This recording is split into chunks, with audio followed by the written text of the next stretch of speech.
तो चलो हम लोग अपनी मेडिवल हिस्ट्री की जो 7th क्लास की एनसीईआरटी है अवर पास टू, इसका जो हम चैप्टर कर रहे थे उसमें डिस्कशन को आगे प्रोसीड करते हैं। और अब हम लोग बात करेंगे न्यू एंड ओल्ड टर्मिनोलॉजीज़ की। What do you mean by the term terminologies? किसी भी चीज़ को टर्म देना, यानी कि नेम देना, मीनिंग देना, है ना, उसी को कहते हैं, है ना। आप इंटरप्रिटेशन करना, आप किसी को मीनिंग दे रहे हो और मीनिंग से ही आपकी हो जाती है इंटरप्रिटेशन, है ना। टर्मिनोलॉजीज़ मतलब किसी भी शब्द को यूज़ करना, किसी भी शब्द को यूज़ करना। तो आपको पता है जब जब कोई भी ज़माना बदलता है, ईयर बदलता है, सेंचुरी बदलती है, यानी कि कंटेक्स्ट बदलता है, एक पर्टिकुलर कंटेक्स्ट, एक पर्टिकुलर ज़माने में एक प्रकार की इन्फॉर्मेशन जो होती है वो प्रोड्यूस होती है, जो कि ज़माने के साथ साथ, वक्त के साथ साथ, हालातों के साथ साथ बदल जाती है। इसी प्रकार से भाषा में भी बड़े सारे वर्ड्स नए नए ऐड हो जाते हैं। जो भी आप भाषा जैसे बोलते हो, कुछ भी करते हो, उसमें भी एक थोड़ा सा वेरिएशंस आपको, जब जनरेशन्स आगे बढ़ती हैं वो आ जाता है। सेंचुरी जब बदलती है, वक्त बदलता है, ज़माना बदलता है और उनके कभी कभार मीनिंग भी बदल जाते हैं। बात करें अगर हिस्टोरिकल रिकॉर्ड्स की, हिस्टोरिकल रिकॉर्ड्स जो एग्जिस्ट करते हैं, ठीक है, बहुत सारी लैंग्वेजेस के अंदर, ये हिस्टोरिकल रिकॉर्ड्स जो हैं बड़े सारे सालों में चेंज होते हुए आए हैं। ऑब्वियस ही बात है। अब अगर हिस्टोरिकल रिकॉर्ड को, ये मेडिवल हिस्ट्री है, लेकिन अगर मैं एंशिएंट पे आपको वापस लेकर जाऊँ, हड़प्पा में एक बार बताओ, रिटन स्क्रिप्ट पूरी की पूरी अवेलेबल है, सब कुछ अवेलेबल है, बहुत सारी सील्स के ऊपर कुछ ना कुछ लिखा हुआ है, सब कुछ लिखा हुआ है, लेकिन क्या हम उसे इंटरप्रेट कर पाए हैं? मेन दिक्कत तो यही आई ना इंटरप्रिटेशन की। क्या हम उसे इंटरप्रेट कर पाए हैं? वो जैसे ये एल बना हुआ था, ये चिड़िया बनी हुई थी, ओ बना हुआ था, मतलब जो आर्कियोलॉजिस्ट ने मतलब इनको लेटर्स दिए हैं सिमिलर से, मतलब वो करके, लेकिन वो शेर, ईगल वगैरह, उनके कुछ मतलब हमें पता है क्या लेटर के? बताओ, जो कोड वर्ड्स वो यूज़ करते थे, नहीं ना। तो मेडिवल टाइम पे जो पर्शियन यूज़ हुई, जिसको मेडिवल पर्शियन लैंग्वेज बोला गया, फॉर एग्जांपल, ये आज की मॉडर्न पर्शियन से डिफरेंट है, ऑब्वियस ही बात है। तो हम यहाँ पर ये कह सकते हैं कि लैंग्वेज जो है वो भी अलग अलग सेंचुरी में, एराज में चेंज होती रही है। डिफरेंस यहाँ पर सिर्फ ग्रामर और वोकेबलरी का नहीं है। मेन दिक्कत तो नहीं कहेंगे, मतलब मेन बात यह है कि यहाँ पर मीनिंग बदल गए, यहाँ पर मीनिंग बदल गए उसके सेम टर्म के, मतलब मीनिंग, अगर जैसे मतलब मान लो 12th सेंचुरी में कुछ और मीनिंग यूज़ करा जा रहा है एक शब्द का, तो उसी का 18th सेंचुरी के अंदर कुछ और मतलब है, ठीक है। तो बात करते हैं जिसके बारे में आप अक्सर जानते हो, आप सुनते रहते हो, आपने एंशिएंट हिस्ट्री में भी सुनाई है, हिंदुस्तान टर्म की। आज हम लोग हिंदुस्तान को इंडिया बोलते हैं, मॉडर्न टाइम में हम लोग इसको और स्टैंडर्ड वे में नेशन स्टेट बोलते हैं, ठीक है। जब ये टर्म 13वीं शताब्दी में यूज़ होती थी, 13th सेंचुरी में, by a chronicle in Persian, यानी कि क्रॉनिकलर जानते हो क्या होता है? एक प्रकार से हिस्टोरियन, जो कि एक किंगडम या एम्पायर के अंदर लिखता है राजा महाराजा के हुक्म पर, समझ गए? क्रॉनिकलर कौन? आप इससे पहले क्रॉनिकल, जो ये वर्ड है ना क्रॉनिकलर, और क्रॉनिकलर क्या प्रोड्यूस करता है? क्रॉनिकलर प्रोड्यूस करता है क्रॉनिकल्स। आराम से बता दूंगा अभी इसका मतलब, कोई दिक्कत नहीं है। क्रॉनिकल्स कुछ नहीं होती दोस्तों, एक बुक होती है जो कि अपने ज़माने में या किसी एक पीढ़ी के बारे में, जैसे मतलब मान लो अकबर ने फॉर एग्जांपल लिखा हुआ है, रखा हुआ है अबुल फैजल को, सबने नाम सुना है इसका, अबुल फैजल को, मान लो इसको रखा हुआ है, ये एक क्रॉनिकलर है, एग्जाम्पल के तौर पे, सिर्फ समझने के लिए आप इसको अप्लाई करो। ये क्रॉनिकल लिख रहा है जिसमें ये कंटेम्प्ररी रियलिटीज़, जो कि अकबर के टाइम पर अकबर कौन कौन सा वॉर जीता, युद्ध जीता, क्या जीता, वो करके लिखेगा। प्रीवियस जनरेशन के बारे में लिखेगा, उनके अकबर के जैसे जो पापा थे, दादा थे, बाबर, हुमायूं, ये सब कैसे, मतलब क्या कहते हैं, रहे, उनका रूल कैसा रहा। तो यहाँ पर ये जो है ना, किसके हुक्म पे लिख रहा है? ये अकबर के हुक्म पे लिख रहा है, क्योंकि एक प्रकार से ये लोग बड़े सारे अपने टाइम पर, मेडिवल हिस्ट्री में अक्सर ये टर्म देखने को मिलेगी आपको, हिस्ट्री में नहीं मिलेगी आपको, हिस्ट्री में सिंपली हम लोग हिस्टोरियन कहते हैं, लेकिन यहाँ पर जो राजा थे मेडिवल हिस्ट्री के, वो कोर्ट हिस्टोरियंस यूज़ करते थे अपने। कोर्ट हिस्टोरियंस मतलब क्या?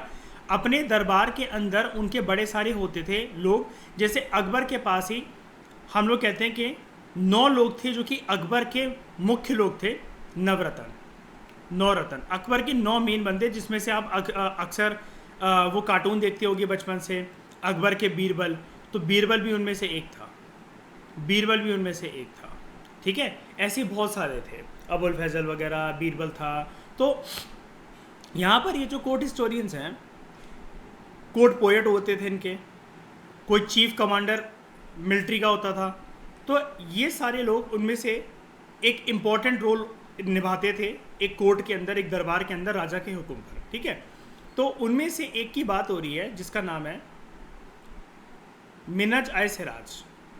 ये एक क्रॉनिकलर था जिसने पर्शियन के अंदर लिखा, ठीक है, जिसने पर्शियन के अंदर लिखा, और यहाँ पर ही मेंट द एरियाज ऑफ, जब इसने लिखा मतलब हिंदुस्तान के बारे में, तो यह मतलब ये बात करता था पंजाब के बारे में, हरियाणा के बारे में, and the lands between Ganga and Yamuna. ठीक है, यानी कि देखो, आप कभी भी ये बोल सकते हो कि हिंदुस्तान जो टर्म है वो सिर्फ यहीं तक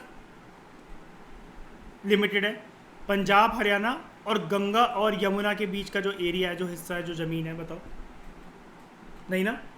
लेकिन इसकी इंटरप्रिटेशन ये थी। तो एक बार बताओ, आज जैसे हम हिंदुस्तान को समझते हैं, क्या ये इंटरप्रिटेशन मिनज आय सिराज से मिलती है? क्या बताओ, मिलती है? नहीं मिलती है ना। इसने ये जो टर्म है पॉलिटिकल सेंस में यूज़ करी थी उन ज़मीन के हिस्सों के लिए जिसको दिल्ली सल्तनत और दिल्ली के सुल्तान रूल कर रहे थे, सिर्फ उनके लिए यूज़ करी थी इसने। ठीक है, इसने वो एरियाज इंक्लूड करे थे अपने हिंदुस्तान, जब इसने वर्ड यूज़ करा, शब्द यूज़ करा पर्शियन के अंदर, the areas included in this term, ये शिफ्ट होते रहे जैसे जैसे सल्तनत जो थी, मान लो जो भी यहाँ पर दिल्ली का सुल्तान था, दिल्ली सल्तनत में कोई भी सुल्तान था, जब वो अपने एरिया बढ़ाते चला गया, वॉर करते करते, कॉन्क्वेस्ट करते करते, सब कुछ करते करते, ठीक है, बट ये जो टर्म है कभी भी साउथ इंडिया तक एक्सटेंड नहीं हुई, हिंदुस्तान की टर्म। मिनज आय सिराज ने जब ये लिखा, क्यों? दिल्ली सल्तनत का जो पैर था वो दक्षिण भारत तक पहुंचता ही नहीं, सिंपल सी बात है, नहीं पहुंचा। तभी तो अगर दक्षिण भारत को भी दिल्ली, जिस भी सल्तनत के अंदर, ये उधर का कोर्ट हिस्टोरियन है, अगर इसका सुल्तान जहां पर ये काम कर रहा है, अगर इसका सुल्तान दक्षिण भारत तक अपने कदम जमा लेता, पैर जमा लेता, उस पर कब्जा कर लेता, तो फिर ये डेफिनेशन को एक्सटेंड करता रहता। जैसे 4 साल के बाद ये शुरू में कह रहा है कि पंजाब, हरियाणा, गंगा यमुना के बीच का जो हिस्सा है वो है हिंदुस्तान। बाद में मान लो वेस्ट बंगाल, उड़ीसा तक जाके कुछ कब्जा कर लिया दिल्ली के सुल्तान ने, ठीक है, उसके बाद ये अपनी हिंदुस्तान की डेफिनेशन में उसको भी इंक्लूड कर देगा। ठीक है, ये चीज़ है। लेकिन अब हम लोग इससे बिल्कुल अपोजिट बात करें तो अर्ली 16वीं सेंचुरी के अंदर बाबर जो था, बाबर कौन था? बाबर ने क्या शुरुआत करी थी, कौन से एम्पायर की? मुगल एम्पायर के। ठीक है, बाबर जो था उसने हिंदुस्तान टर्म का यूज़ करा ऐसी ज्योग्राफी, ऐसे फोना, यानी कि फॉरेस्ट वगैरह की बात हो रही है यहाँ पर, और ऐसे कल्चर को डिस्क्राइब करने के लिए जो कि सिर्फ भारत तक सीमित नहीं था, पूरे के पूरे इंडियन सबकॉन्टिनेंट तक सीमित था, और इस इंडियन सबकॉन्टिनेंट में रहने वाले लोग, इन सबको इंक्लूड करके कंबाइन तरीके से, मतलब जहाँ पर मिनज आय सिराज एक बहुत ही नैरो डेफिनेशन दे रहा है हिंदुस्तान की, वहीं पर बाबर ने इंडिया की टेरिटरीज के बियॉन्ड एक्सटेंड कर दिया डेफिनेशन हिंदुस्तान की। बाद में जब हम देखेंगे इस चैप्टर के अंदर, 14वीं सेंचुरी के अंदर एक पोएट होता है बहुत फेमस, ये आमिर खुसरो। आमिर खुसरो ना इतिहास में एक ऐसा कोर्ट पोएट रह चुका है जिसने दिल्ली सल्तनत के टाइम पर अलग अलग जो सल्तनतें थीं उनके अंदर काम करा, कोर्ट पोएट का रोल निभाया। ये पर्सन जो है आपको कहाँ देखने को मिलता है? आपने पद्मावत मूवी देखी होगी ना, तो जब वो अलाउद्दीन, रणवीर सिंह उससे जब पूछता है कि इतिहास क्या कहेगा खुसरो, यही है वो अमीर खुसरो। देखा होगा ना आपने, और उसने कोर्ट पोएट रखा होता है, यही है वो अमीर खुसरो। और इसने टर्म यूज़ करा था शॉर्ट में हिंद। ठीक है, अब यहाँ पर क्या है कि शुरू में दिक्कत आपको लग रहा होगा कि मिनज आय सिराज से लेकर बाबर से लेकर अमीर खुसरो तक ये डेफिनेशंस, ये टर्म्स कैसे बदलती जा रही हैं, हिंदुस्तान का इंटरप्रिटेशन कैसे बदलता जा रहा है, क्योंकि हम तो अपने ज़माने के हिसाब से देख रहे हैं ना इसे। अगर मुझे एक बात बताओ, हम लोग अगर अमीर खुसरो के गांव से बिलोंग करते हैं, यहाँ पर जहाँ पर भी अमीर खुसरो रहता होगा,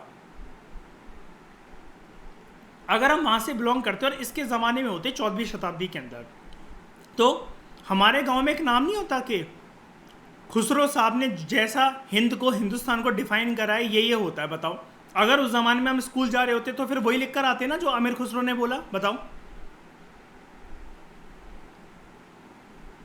बाद में जैसे ही पूरे इंडियन सब कॉन्टिनेंट की और स्पेशली इंडिया के जोग्राफिकल फ्रंटियर्स और कल्चरल एंटिटी चेंज हुई, ठीक है, तो वो जाकर आज के समय में हमें एक पूरा क्रिस्टल क्लियर मीनिंग देता है इंडिया का। लेकिन इस तरीके का आइडिया एग्जिस्ट करता तो था, लेकिन हिंदुस्तान में उस टाइम पर जब ये वर्ड यूज़ करा जा रहा है हिंदुस्तान, तो यहाँ पर पॉलिटिकल और नेशनल मीनिंग्स जो है ना, आज के समय में अगर हम जोड़े तो वो वैसे देखने को नहीं मिलते थे हमें।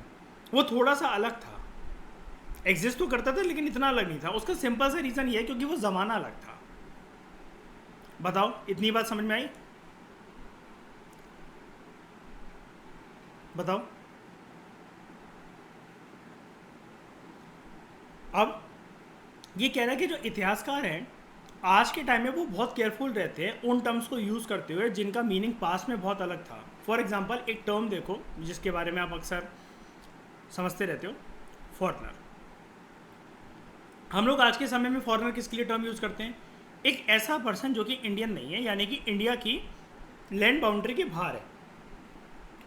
कश्मीर से कन्याकुमारी, गुजरात से Arunachal, Lakshadweep, Andaman Nicobar island, 200 nautical mile का एरिया, अगर इनके बाहर से कोई भी पर्सन है तो वो फॉरेनर है हमारे लिए, ठीक है। मेडिवल पीरियड के टाइम पर फॉरेनर जो टर्म था, फॉरेनर वैसे एग्जैक्ट टर्म यूज़ नहीं हुई, लेकिन फॉरेनर की इंटरप्रिटेशन ये थी कुल मिलाकर कि कोई भी ऐसा स्ट्रेंजर या स्ट्रेंजर पर्सन जो कि एक गांव में अगर आ गया बाहर से, गांव में बाहर से आ गया है, जो कि उस सोसाइटी और कल्चर का पार्ट नहीं है, ना उसका पहनावा वैसा है, ना कपड़े वैसे हैं। जब वो उधर उस गांव में जब कोई मस्जिद में नमाज होती है तो वो नमाज करने नहीं आता, जब शाम को मंदिर में पूजा होती है तो वो पूजा करने नहीं जाता। तो मतलब गांव वाले समझ नहीं पा रहे कि ये हमारी सोसाइटी कल्चर का पार्ट नहीं है, तो ये बाहर का है, तो उसको टर्म देते थे ये लोग, ये बाहर का है, ये फॉरेनर है।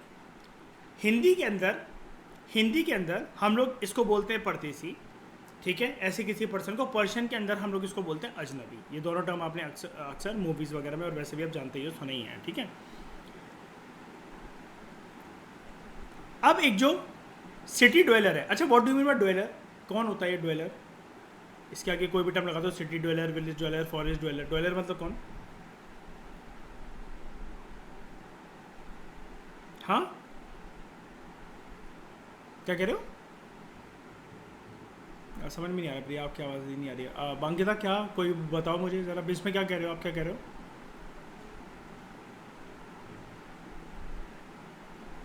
किसी को नहीं पता ड्वेलर का मतलब?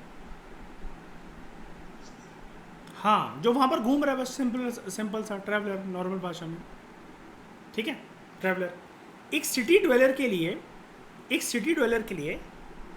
जो एक फॉरेस्ट ड्वेलर होगा वो एक फॉरेनर हो सकता है, और सिमिलरली एक फॉरेस्ट ड्वेलर के लिए सिटी ड्वेलर फॉरेनर हो सकता है। अगर लेकिन अगर दो किसान सेम गांव में रह रहे हैं, वो फॉरेनर्स नहीं है एक दूसरे के लिए, ठीक है, चाहे भले ही उनका डिफरेंट रिलीजियस या फिर कास्ट बैकग्राउंड हो। तो यहाँ पर ये अलग इंटरप्रिटेशन है, आपको वो बात सिर्फ समझा रहा है। इसलिए मैंने बोला था पहले चैप्टर में सर आपको सुनना है, यहाँ पर कोई आपको थॉरो नोट्स वगैरह बनाने की कोई ज़रूरत नहीं, प्रीलिम्स ओरिएंटेड है। बस ये जो नाम आते चल रहे हैं, बस आपको यही नाम बस गहराइयों से जानने को मिलेंगे कुछ दिन बाद। मीना जाए सिराज, आमिर खुसरो के बारे में तो हमें बहुत पढ़ना पड़ेगा। बाबर तो है ही हमारा all season favourite medieval history का सबसे महान कैरेक्टर, ठीक है, तो हम सारे उसको देखेंगे। अच्छा, मेडिवल हिस्ट्री के टाइम पर एक चीज़ याद रखना, अपनी ना जो नॉलेज है उसको ऐसा रखना कि आप इनसे कंटेम्प्रेरी चीज़ों में कुछ सीख सको। यानी कि जो भी रूलर होगा ना, उसमें कितनी भी बुराइयां या वॉर बैटल होगा, लेकिन हम पढ़ेंगे, लेकिन कहानियाँ हैं, क्योंकि वो यूपीएससी लेकिन एग्जाम क्वेश्चन कोई भी नहीं पूछता कि वॉर बैटल वगैरह, इनफैक्ट कोई भी पीएससी नहीं पूछता है ऐसा, ठीक है। आप सिर्फ इंटरप्रिटेशन अपनी ये रखना कि उसको करंट चीज़ों से आप कनेक्ट कर सको। जैसे अगर वो कोई टैक्स सिस्टम लगा रहा है ना, अपना दिमाग थोड़ा सा बियॉन्ड खोल के चलना। हम तो करेंगे इस एक्सरसाइज को, लेकिन आप थोड़ा सा और एक्सपेंड करके चलना। जब सेल्फ रीडिंग भी लगाओ, कैसे कि उसको कनेक्ट करके देखो कि आज के टैक्स सिस्टम कैसा है, क्या ये कोई चीज़ जीएसटी से रिलेट हो पा रही है क्या, कि अगर ये स्लैब्स मेंशन कर रहा है कि टैक्सी के इधर वालों को इतना देना पड़ेगा, इंपोर्ट करवाओगे तो इतना देना पड़ेगा। गांव में अगर ये लगा रहा है कि टैक्स हमें जो चाहिए वो पैसों की टर्म्स में नहीं चाहिए क्योंकि गाँव वाले दे नहीं सकते, तो दो चीज़ होती है, एक होता है कैश, एक होता है काइंड। काइंड मतलब इन द सेंस कि आप ना अगर 10 बोरी कोई किसान अनाज पैदा कर रहा है तो 1 बोरी राजा की सल्तनत तक पहुंचवा, ये सुल्तान की सल्तनत तक पहुंचवा दो, उसके घर तक पहुंचा दो, तो ये तुमने टैक्स दे दिया काइंड ऑफ, अगर तुम पैसा नहीं दे पा रहे तो दिमाग खोलकर चलना, इसलिए भी चलना क्योंकि मेडिवल हिस्ट्री के अंदर बड़े सारे एम्पायर्स, किंगडम्स और डायनेस्टीज आपको देखने को जो मिलेंगी, आप एक के बीच में दूसरे से उसको डिफ्रेंशिएट कर पाओ।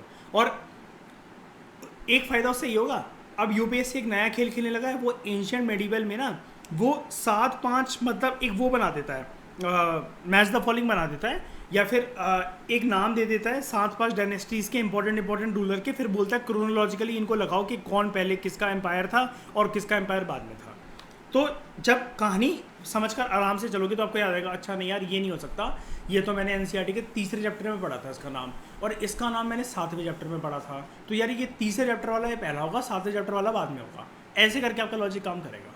और जैसे इसलिए भी बता रहा हूँ ये वाली बातें पहले से ही, यार ये जो कोड पोएट्स हैं ना, इनकी भी क्रोनोलॉजी के क्वेश्चंस आते हैं कि आमिर खुसरो पहले आया या फिर मिनाजाय सिराज आया, ये कौन से क्या कहते हैं सल्तनत से बिलोंग करते थे, आमिर खुसरो कौन कौन सी सल्तनत के अंदर काम कर चुका है और उस टाइम पर सल्तनत के कौन कौन से सुल्तान थे, ठीक है। आमिर और बीरबल को क्या कहते हैं, जो बीरबल है ये नवरत्न था, लेकिन इसके अलावा बाकी 8 नवरत्न कौन है। अब अकबर के जैसे 8-9 नवरत्न होते थे, लेकिन एक रूलर था विजयनगर एम्पायर का कृष्णदेव राय, वो 8 लोगों को लेकर चलता था, अष्ट दिग्गज को, वो उसके 8 मुख्य लोग थे। तो आपने तेनाली रामा सुना होगा, तेनाली रामा की कहानी जो हम लोग कार्टून वगैरह भी देखते थे बचपन में, तो एक वो था उनमें से। और बाकी 7 कौन थे, तो इनमें से कृष्णदेव राय के ऊपर कौन कौन लिखता था, महानवामी डब्बा क्या है, ठीक है, हैंगिंग बालकनीज क्या हैं, कौन कौन से मंदिर को उन्होंने स्थापित करवाया, ये गोपुरम का स्ट्रक्चर क्या होता है साउथ इंडिया के टेम्पल्स में, ये सारी बातें आपको देखने को मिलेंगी, ठीक है।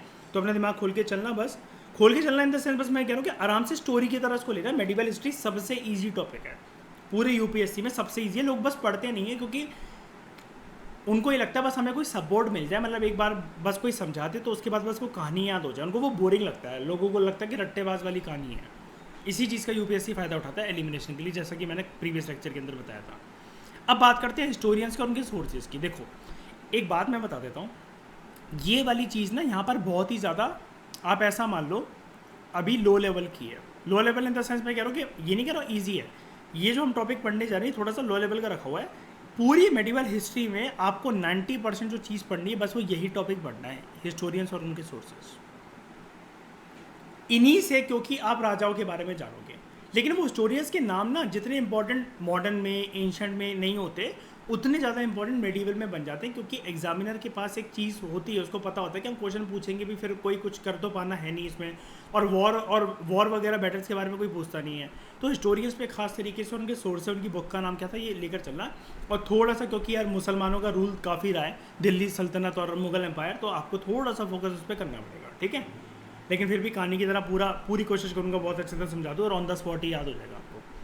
हिस्टोरियंस जो हैं वो ना अलग अलग तरह के सोर्सेज को यूज़ करते हैं, ठीक है, पास्ट को स्टडी करने के लिए, और depending upon the period of their study और अपना नेचर ऑफ इन्वेस्टिगेशन को यूज़ करते हुए। मतलब हर एक हिस्टोरियन के पास एक डिफरेंट सोर्स होता है कि डिफरेंट सोर्सेज होते हैं कि एक डायनेस्टी को समझने के लिए, एक रूलर को समझने के लिए, उसके टैक्स सिस्टम को, उसके किसी भी सिस्टम को समझने के लिए। तो हम उन्हीं के पर्सपेक्टिव से, उन्हीं के लेंस से हम लोग किसी भी एक टाइम पीरियड को जान सकते हैं। वो आपको बोल रहा है, जैसे आपने गुप्ता डायनेस्टी और हर्षवर्धन के बारे में आपने सुना होगा एंशिएंट हिस्ट्री में, वो हम बाद में पढ़ेंगे। तो आप ये नोटिस करोगे यहाँ पर कि कुछ जो है सोर्सेज के अंदर एक कॉन्टिन्यूटी मेंटेन रहती है, जो कि हिस्टोरियंस यूज़ करते हैं पर्टिकुलर पीरियड में। वो कॉन्टिन्यूटी कैसे, ये किसकी बात कर रहा है, ये कॉन्टिन्यूटी ऐसे बात कर रहा है, एंशिएंट में हमने पढ़ा था ना सोर्सेज टू स्टडी हिस्ट्री, तो उसमें हम लोग जनरली किसकी बात करते थे, कॉइन्स की, इंस्क्रिप्शन की, आर्किटेक्चर की और टेक्सचुअल रिकॉर्ड्स की। ये चीज़ें वो ये कह रहा है कि जो एंशिएंट हिस्ट्री में कायम रहती थी, ठीक है भाई, एंशिएंट हिस्ट्री में कायम रहती थी, लेकिन उसके बियॉन्ड भी ये मेडिवल हिस्ट्री जब ये आती है तो ये चीज़ें फिर भी हमारे काम आती रहती हैं। Coin, inscription, architecture, textual records, बस ये हो सकता है इसमें कुछ ऐड होकर ABC या XYZ कुछ और चीज़ें जुड़ सकती हैं, लेकिन ये चीज़ें पुरानी रिलायबल स्टिल रहती है, ठीक है। लेकिन ये कॉन्टिन्यूटी के अलावा बहुत सारे कुछ डिसकॉन्टिन्यूटी भी देखने को मिलती है कि जो चीज़ें जो पहले यूज़ होती थी एंशिएंट टाइम में हिस्टोरियंस के दौरान, वो मेडिवल में यूज़ नहीं होती हैं। कैसे? जो number of variety of textual records हैं मेडिवल हिस्ट्री के टाइम पर आते आते, मेडिवल पीरियड के टाइम पर आते आते वो बहुत ज़्यादा इंक्रीज हो जाते हैं। मतलब ये ऐसा देखा गया, ये वाली बात तो आप भी जान नहीं सकते हो। एंशियंट हिस्ट्री में जितना लिखा नहीं गया उससे ज़्यादा मेडिवल हिस्ट्री में लिखा गया। क्यों? मेडिवल हिस्ट्री में आप ये वाली चीज़ जान जाना, साइड में आप मतलब चाहो तो लिख सकते हो उसको। मेडिवल हिस्ट्री के अंदर एक स्पेशल बात ये थी कि जब एंशियंट हिस्ट्री में कोर्ट हिस्टोरियंस वगैरह राजा को प्रसन्न करने के लिए लिखते थे, खुश करने के लिए लिखते थे एंशियंट हिस्ट्री में। कोर्ट हिस्टोरियन तो पहली बात है, कोर्ट हिस्टोरियन वर्ड मुझे यूज़ नहीं करना चाहिए, नॉर्मल हिस्टोरियन, ठीक है। लेकिन यहाँ पर specifically medieval history, medieval India के अंदर जो राजा थे या मेडिवल टाइम जब ड्यूरेशन चलता है, एरा चलता है, उसके अंदर पर्टिकुलरली एक कोर्ट हिस्टोरियन जैसी एक पोस्ट हमें लगातार देखने को मिलती है हर एक डायनेस्टी, हर एक एम्पायर के अंदर, ऑलमोस्ट 95 to 99% टाइम्स।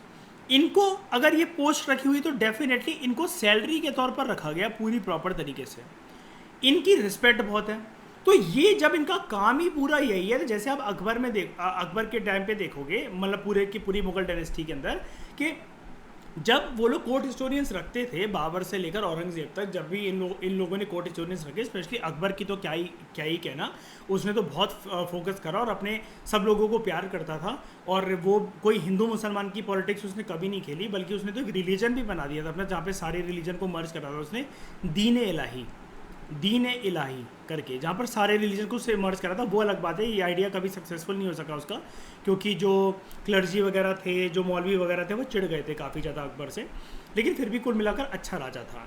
हाँ, तो मैं क्या बता रहा था, इसने जो कोर्ट हिस्टोरियंस वगैरह रखे थे उनको एक प्रॉपर, ऐसा नहीं कि सैलरी बांधी वो बांधी, उनको प्रॉपर इज्जत देने के लिए कि देखो मैं कोई भी बैटल में जा रहा हूँ, मैं पानीपत का युद्ध लड़ा था मैंने बचपन में, मैं बहुत छोटा था, और हमारे एम्पायर के अंदर क्या चल रहा है, हमारे पूर्वजों के अंदर हमारे पूर्वज कैसे थे, इसके बारे में जब भी उसने किसी को रिस्पॉन्सिबिलिटी दी, अबुल फैज़ल को या किसी को भी, तो उसने ये बोला कि तुम देखो मेरी दरबार की शान हो, तुम क्रॉनिकलर हो, ठीक है। और तो अब कोर्ट हिस्टोरियन ने बोला अब मालिक हमें ना मतलब लिखने के लिए प्रॉपर जगह और वो चाहिए। तो अकबर ने प्रॉपर तरीके से एक इसके अकबर के दरबार के अंदर ही, मतलब पूरे के पूरे घर, मतलब घर हवेली जो भी कह लो, उसके अंदर ना एक किताब खाना होता था।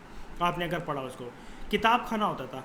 अब इस किताब खाने पे हम फोकस करते हुए 1 से 2 या 3-4 क्लासेस करेंगे हम इसकी, क्योंकि इस किताब खाने के अंदर एंट्री करने के बाद ना हमें एक तो सारे अकबर के टाइम पर जितने भी हिस्टोरियन थे वो, उन्होंने कौन कौन सी बुक लिखी, वो बुक की हम लोग नक्काशी की बात भी करेंगे, जो कि हमारे आर्ट एंड कल्चर में काम आएगा। कि ये जो नक्काशी करते थे चारों तरफ बुक पे, सोचो ज़रा आज भी वाला काम नहीं हो सकता, बुक पे गोल्ड का बॉर्डर लगाते थे।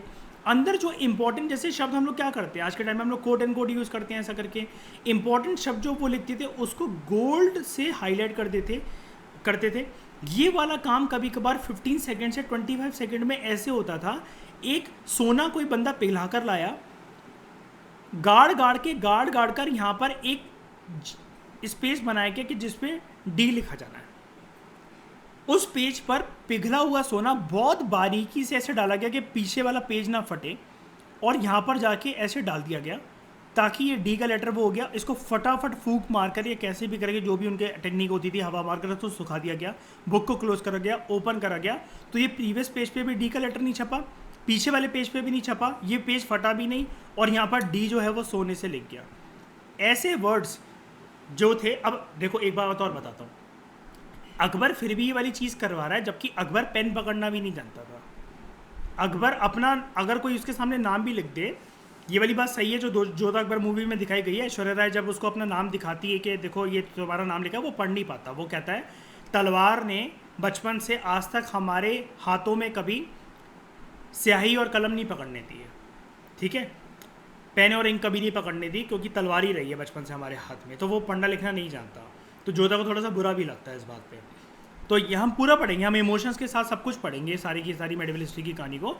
अब ये चीज़ लिखना नहीं जानता, लेकिन फिर भी ये इंपॉर्टेंस दे रहा है कि भैया हम लोगों का खानदान बाबर के टाइम से लेकर, मेरे दादाजी के टाइम से लेकर, फिर जो मेरे बच्चे होंगे, सब कुछ होंगे, हम लोगों का खानदान की परंपरा, इतना पुराना इतिहास जो रह चुका है, ये रिकॉर्ड होना चाहिए। ये सारी बातें हम पढ़ेंगे इसकी कहानी की तरह। ये कुछ इसमें तो वही वाली बात नहीं, इसके किताब खाना के अंदर एंट्री मार लोगे, सारे के सारे आपको हिस्टोरियंस के बारे में किसने क्या लिखा, अकबर के टाइम पे कौन सा ऐसा कोर्ट हिस्टोरियन था जिसने बाबर के बारे में बहुत लिखा, तो अकबर अपनी किताब जैसे बाबरनामा, ठीक है, अकबरनामा, इसके फिर मतलब अलग अलग कोर्ट स्टोरीज मतलब वो करके कि जब बाबरनामा से इंस्पिरेशन लेकर कौन अकबरनामा को थोड़ा सा एनलाइटन कर रहा है, उसके भी 3 वॉल्यूम्स हैं, ठीक है, जिनका नाम अलग अलग है। किसी किसी को अबुल फैजल लिख रहा है, फिर अबुल फैजल किसी का सपोर्ट ले रहा है, तब तक वो फिर 2 हिस्टोरियंस ये मर गए, फिर तीसरा वो लिख रहा है। ये पूरी कहानी मैं आपको बता दूंगा, पूरी कहानी, ठीक है। आपको कोई दिक्कत नहीं आएगी, आपका कोई क्वेश्चन गलत नहीं होगा उसके बाद अगर हिस्टोरियंस और इनके सोर्सेज से आया। उसके बाद में दूसरे तरह की जो इन्फॉर्मेशन थी वो डिस्प्लेस हो गई, कोई कुछ लॉस्ट हो गई, ठीक है। और कुछ कभी कभार हिस्टोरियंस ये भी करते थे, देखो अब राजा अगर कोई युद्ध हार गया या उसकी बदनामी हो गई कहीं पर भी, वो वाला इतिहास ना गायब कर देते थे। इसका एक एग्जांपल दे देता हूँ मैं आपको, इसका एक एग्जांपल देता हूँ। देखो पद्मावत मूवी में आपने देखा होगा, ये जो अलाउद्दीन खिलजी होता है ये क्या करता है, जब वो युद्ध पे जा रहा हो तो कहता है ना कि वो इतिहास के पन्ने जला रहा होता है, तो अमीर खुसरो से कहता है कि आप सुल्तान आप ये क्या कर रहे हैं, तो कहता है देखो इतिहास में सिर्फ हमारा नाम होना चाहिए, ठीक है। और अमीर खुसरो लिख चुका होता है बड़े सारे उसके बारे में, तो अलाउद्दीन खिलजी उसके सामने, आप कभी ध्यान से देखना उस मूवी को फिर से, अलाउद्दीन खिलजी उसके सामने उन सारे के सारे इतिहास के पन्नों को, बड़े बड़े पन्नों को, आमिर खुसरो ने जो अपने हाथ से शायरी लिखी होती है उनके लिए, किसी के लिए वो करके, जब वो अलाउद्दीन खिलजी के हाथ में वो दस्तावेज जब वो लगते हैं तब वो सारे के सारे उसको जला देता है। अब ये बात क्या है कि हम इससे क्या सीख सकते हैं, पद्मावत मूवी के सीन को देखकर हम इससे ये सीख सकते हैं, भैया अमीर खुसरो को साइड हटाओ, अलाउद्दीन खिलजी को साइड हटाओ। पूरी मेडिवल हिस्ट्री के टाइम पर, इवन एशियन में भी ऐसा हो सकता है, हम तो भाई लाइव तो थे नहीं वहाँ पर मौजूद, है ना, बंद कमरों में क्या राज चल रहा है हमें तो कुछ नहीं पता, लेकिन फिर भी एक राजा अगर दूसरे राजा से चिढ़ रहा है, एक सल्तनत दूसरे सल्तनत से चिढ़ रही है, तो उसके रिकॉर्ड्स, हिस्टोरिकल रिकॉर्ड्स को मिटाने की पक्का कोशिश करी जाएगी, पक्का कोशिश करी जाएगी। ये चीज़ है। जैसे जब हम विजयनगर एम्पायर पढ़ेंगे, हम पढ़ेंगे विजयनगर एम्पायर वाले जो रूलर थे ना, इनका जो खानदान था, राया, ये लोग राया वर्ड यूज़ करते थे, कॉमन वर्ड, तो कृष्णदेव राया वगैरह, ये सब लोग ना पूजा पाठ वगैरह वाले बहुत थे, जबकि इनकी ओडिशा के राजाओं से या फिर थोड़ा सा जो सर्दन साइड में जो दक्कन सुल्तान थे उनसे बनती नहीं थी, लेकिन फिर भी ये ना गजापति रूलर्स जो कि ओडिशा के थे, इनको इन सबको बुलाते थे पूजा पाठ करने, जब भी इनके घर पे हवन यज्ञ वगैरह होता था, और वो लोग आते थे अपने बीवी बच्चों को लेकर, साथ में लेकर। हम जो नवरात्रे मनाते हैं, मैं तुम्हें बताऊंगा, महानवमी डब्बा का एक कंसेप्ट होता था। ये लोग कर्नाटका में, वहाँ पर एक जगह थी, वहाँ पर जाके एक थोड़ा सा अप्रेज प्लेटफॉर्म बनाकर 9 दिन की नवरात्रि वगैरह करते थे, जहाँ पर एक एक घोड़े को चेक करता था कृष्णदेव राय और उसका खानदान कि ये आर्मी में है कि नहीं है, वो है। एक एक घोड़े को इतनी इतनी दूर से, सऊदी अरेबिया से, कुवैत से, इजिप्ट से, बहरीन से, कतर से मंगवाया जाता था, ठीक है। और हॉर्सेस की ब्रांडिंग करी जाती थी। ये वाली हॉर्सेस की ब्रांडिंग वाले, जैसे हम लोग वो देखते हैं ना कि कभी कभार किसी गाय और उसके वो क्या बी लिखा रहता है, डी लिखा रहता है, तो ये अलाउद्दीन खिलजी के टाइम पे भी होती है। ब्रांडिंग ऑफ हॉर्सेस यहाँ से भी शुरू हुई, जिसको हम लोग कहते हैं दाग और चेरा सिस्टम, दाग और चेरा सिस्टम। ये सारे पढ़ाऊँगा, ये सारी चीज़ें पढ़ाऊँगा, डोंट वरी, आपको सब रिकॉल हो जाएगा, ठीक है। तो ये कहानी है, बस कोई बात नहीं, उनके पर्सपेक्टिव से समझना। मेडिवल हिस्ट्री को समझना एंशिएंट से थोड़ा सा ज़्यादा आसान इसलिए रहता है, बात तो है, लेकिन आसान इसलिए ज़्यादा रहता है क्योंकि हम रिलेट ज़्यादा चीज़ें कर सकते हैं। यहाँ पर हमें कुछ ऐसी चीज़ नहीं है कि जिसकी छाप हमें प्रेजेंट टाइम में देखने को नहीं मिलती हो। एंशिएंट में तो चलो फिर भी कुछ बहुत ऐसी चीज़ होती है, जैसे पैसों के टाइम पे वहाँ पर कौड़ियाँ यूज़ करी जा रही हैं, काउरीज जिसको कहते हैं इंग्लिश में, है ना, तो वो चीज़ हम रिलेट नहीं कर सकते। लेकिन यहाँ पर हमें प्रॉपर तरीके से सिक्के वगैरह वो सब पता लगेगा। हम ये भी जानेंगे कि जो कॉइन्स जो अकबर यूज़ करता था वो उसमें बहुत हैवी मेटल कंटेंट होता था। बाद में लेकिन औरंगज़ेब तक आते आते उसमें से उसने मेटल निकाल के बेकार कर दिया। तो जैसे हम जिसको कहते नहीं है कि ये डेप्रिसिएशन हो गई करेंसी की, तो वो हमें वहाँ पर भी देखने को मिलेगी। और ये पता है क्या है, मैं मनी एंड बैंकिंग में जब इकोनॉमिक्स करवाऊंगा ना, तो औरंगजेब और अकबर के इस डेप्रिसिएशन ऑफ करेंसी के कंसेप्ट को मैं वहाँ पर डिस्कस कराऊंगा, क्योंकि लिखा हुआ है बुक के अंदर, इसलिए ऐसे क्रॉस कनेक्शन करना पड़ता है। आगे बात करते हैं इस पीरियड के टाइम पर हुआ क्या। जो पेपर था, कागज़ मतलब वही जिस पे लिखा जाता था, ये बहुत सस्ता ये ग्रेजुअली धीरे धीरे करके सस्ता होता चला गया, ठीक है, और वाइडली अवेलेबल भी होने लगा। लोग जो थे इन पेपरों पे होली टेक्स्ट मतलब रिलीजियस बातें और वो क्या कहते हैं पवित्र बातें और इन सब धार्मिक बातें, इन सब को लिखते थे, ठीक है। रूलर्स की क्रॉनिकल्स होती थी इन पेजों पे, जैसे कि मैंने बताया उनकी हिस्ट्री, लेटर्स और टीचिंग्स होते थे बड़े सारे साधु संत पुजारियों वगैरह के और ये मौलवियों वगैरह के। कुछ कुछ पिटिशंस और जुडिशल रिकॉर्ड्स भी हमें देखने को मिलेंगे, और कुछ अकाउंट्स और टैक्सेस भी हमें देखने को मिलते हैं। ये सारा काम पेपर पे मतलब बहुत ज़्यादा कॉम्प्रिहेंसिव वे में शुरू होना स्टार्ट हुआ। तो अब देखो मैं बताना क्या चाह रहा था, बताना ये चाह रहा हूँ, ये सारी बातें जो आपको यहाँ पर लिखी हुई है ना, ये एक लाइन थी यहाँ पर, कहाँ गया,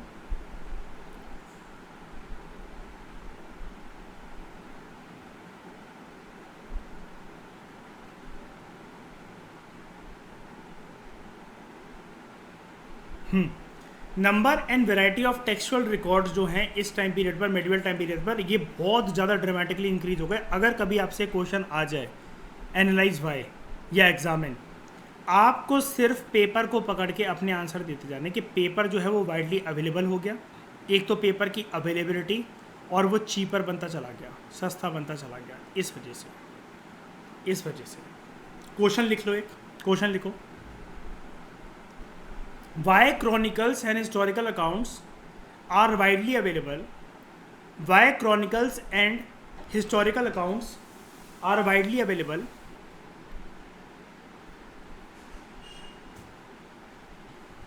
More in medieval times as compared to ancient times. More in medieval times as compared to ancient times.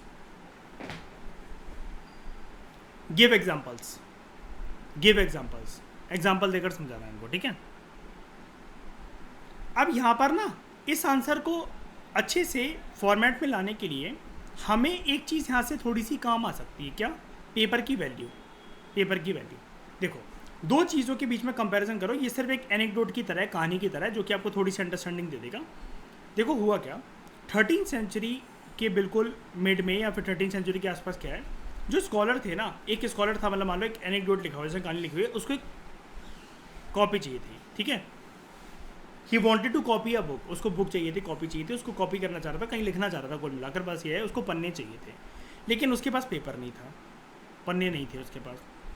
अब देखो, जैसे कहते हैं ना कि यार मतलब मजबूरी में मतलब सब कुछ सारी चीज़ों से काम चलाना पड़ता है, वो करना पड़ता है। इसने क्या करा, जो इसके पास मैन्यूस्क्रिप्ट थी, अब मैन्यूस्क्रिप्ट सब लोग जानते हो, इसको तो समझाने की ज़रूरत नहीं है बार बार, जो मैन्यूस्क्रिप्ट थी इसने उसको धो दिया, जो भी उस पर लिखा हुआ था वो मिट गया, उस पेपर को जब वो धुल गया, मिट गया, उसको ड्राई करा और फिर से उसको यूज़ करा। देख रहे हो, और आज के टाइम में हम पेपर को कभी ऐसा कुछ करते ही नहीं है कि भैया अगर कोई पेपर पड़ा हुआ है, शीट पड़ा हुआ है, तो चलो यार उसको यूज़ कर लो। क्यों? क्योंकि वो वाइडली अवेलेबल है, जो चीज़ वाइडली अवेलेबल होती है हम उसको फॉर ग्रांटेड देते हैं, है ना। लेकिन अब ये दूसरा ज़माना देखो क्या हुआ, एक सेंचुरी बाद ही, सिर्फ एक सेंचुरी बाद ही क्या हुआ, अगर आपको, आप लकी थे, वो ये बोल रहा है आपसे, आप लकी थे, अगर आपको कुछ खाना चाहिए मार्केट के अंदर, तो शॉपकीपर जो है उसको पेपर में रैप कर देगा। अब भैया इतने सारे लोग समोसे, वड़ा पाव, फॉर एग्जांपल बता रहा हूँ कि इतने सारे लोग लेने आते हैं, पेपर अगर रैप हो रहा है इतनी आसानी से, इसका मतलब वो वाइडली अवेलेबल है, बहुत आसान से, ठीक है। तो पेपर ज़्यादा एक्सपेंसिव, इसका मतलब कब था और कब ईजिली अवेलेबल था, बताओ। ज़्यादा एक्सपेंसिव कौन से केस में, केस ए में कि बी में? ए में, है ना। और इजीली अवेलेबल कब, बी में कि ए में? बी में, ठीक है। तो आपको यहाँ पर लिखना कि जैसे जैसे सेंचुरीज बढ़ती चली गई, साइंटिफिक एडवांसमेंट होती चली गई, तो पेपर को ट्रीज से एक्सट्रैक्ट करने की प्रक्रिया पर बहुत ज़्यादा ध्यान दिया गया, जिसकी वजह से पेपर वाइडली अवेलेबल बन गया। जब कोई चीज़ वाइडली अवेलेबल बन जाती है, जब मार्केट के अंदर सप्लाई बहुत ज़्यादा हो जाती है, तो उसके प्राइसेस गिर जाते हैं, जिसकी वजह से पेपर चीप अवेलेबल हो गया। पेपर की अवेलेबिलिटी, वाइड अवेलेबिलिटी और उसकी चीपनेस की होने की वजह से हमें मेडिवल हिस्ट्री में बड़े सारे सोर्सेज देखने को मिलते हैं, फिर लोग जल्दी जल्दी अपना काम भी कर पाए। पहले क्या होता था, एक बात और बता देता हूँ इस आंसर को लिखने के लिए, लोगों की साइकोलॉजी और माइंडसेट भी बंद जाता था। हिस्टोरियंस की बात कर रहा हूँ मैं, क्योंकि लिखेंगे तो वही ऑब्वियसली बात है, रूलर थोड़ी ना लिखेगा। हाँ, रूलर ऐसा भी नहीं कि कोई भी नहीं लिखता था। जैसे आप कृष्णदेव राय की बात करोगे ना, जब विजयनगर एम्पायर में, वो खुद भी एक पोएट था, वो गाना वगैरह भी बजा लेता था, वो म्यूजिशियन भी था, वो पोएट भी था, वो बहुत कहानियाँ वगैरह भी लिख लेता था, और शायरी वगैरह, मतलब शायरी कह रहा हूँ सॉरी, ये अपना क्या कहते हैं, ये पोएम वगैरह भी, मतलब क्या कहते हैं, लिखता था, बहुत अच्छा पोएट था, और मल्टी टैलेंटेड माना जाता है उसको काफ़ी ज़्यादा, ठीक है। तो लोगों की साइकोलॉजी और माइंडसेट जैसे हिस्टोरियंस की इस टाइम पर ऐसी थी कि जब वो कोई चीज़ लिख रहे हैं ना, तो पता है बड़ा सोच समझ के उनको चेरी पिकिंग करनी पड़ती थी, एक एक शब्द की, एक एक वर्ड की। एक एक वर्ड की बहुत ज़्यादा चेरी पिकिंग, एक एक शब्द को बहुत आराम से सोच समझ के लिखना पड़ता था। क्यों? क्योंकि अगर ऐसा नहीं करेंगे तो फिर वही कि इसने कौन सी मैन्युस्क्रिप्ट धो दी थी अपनी, जिसको वो उसको चाहिए नहीं था। अब इसके अंदर ऑब्वियसली बात, इसको लगा होगा कंटेंट या छोड़ो, मतलब इसमें क्या है क्या नहीं है। ये वाली दिक्कत ना, ये वाली दिक्कत मैं आपको और पढ़ाऊँगा और रिलेट करके पढ़ाऊँगा। हम एक चैप्टर पढ़ेंगे पूरा का पूरा प्रॉपर 12th क्लास की जो हिस्ट्री है, थीम 2 का पहला चैप्टर है। हाँ, थीम 2, 3 बुक्स होती हैं 12th क्लास की हिस्ट्री में। ट्रैवलर्स, जब हम ट्रैवलर्स के बारे में पढ़ेंगे ना, तब आप ये देखोगे जब वो ट्रैवलर्स ना बोट वगैरह से आते थे, ठीक है, जैसे एक ट्रैवलर आया था इब्न बतूता। इब्न बतूता जब आता है ट्रैवलर वगैरह वो करके, तो ये ऑब्वियसली बात अपने साथ लिमिटेड बुक्स वगैरह वो लाते हैं। तो आपको एक चीज़ पता होगी वैसे कि मैंने शायद से अभी तक ये आपको नहीं करवाई, लेकिन हाँ एक बात बताता हूँ मैं कि जब आप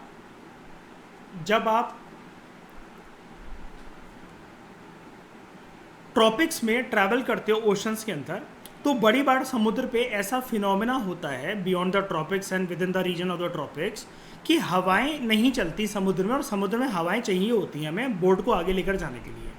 ठीक है, आपने एक टर्म सुना होगा हॉर्स लैटिट्यूड। ये टर्म पता कहाँ से आया है हॉर्स लैटिट्यूड? मैं बताता हूँ। अब देखो, ज्योग्राफी और मेडिवल हिस्ट्री को कनेक्ट करवाऊंगा।